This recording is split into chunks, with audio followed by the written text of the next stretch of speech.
Right after I was appointed president of Gordon Conwell Seminary, which he helped establish, and he was on the board, he invited my wife Susan and I up to their cabin in Montreat to spend a day.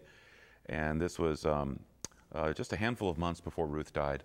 And she had prepared herself gamely to meet us, and she was feeling good that day. And we actually went back into her bedroom, my wife and I, and Billy, to see her and to spend some time with her.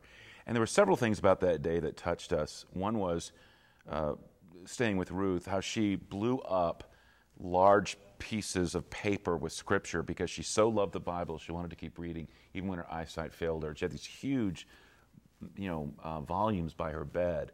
There was just scripture. We could only have a verse or something per page because that was the only way she could see, but she was committed to that.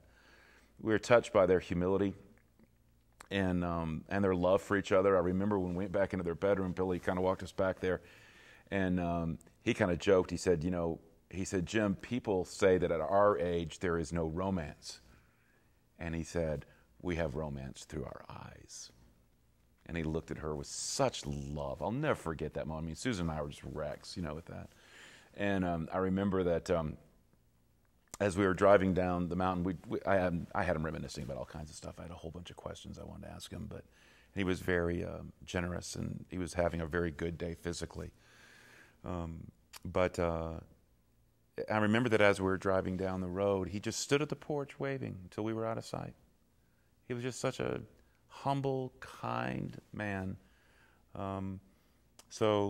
And one other thing, too, I'll just throw out that really stood out to me as he was walking me around, showing me little things about their house. He had pictures of so many of the men that poured into his life.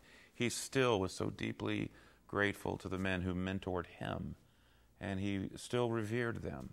And I was just thinking to myself, and here I am with someone who has been such an incredible mentor to me, and yet his whole thought was not even about that. It was about those who had mentored him.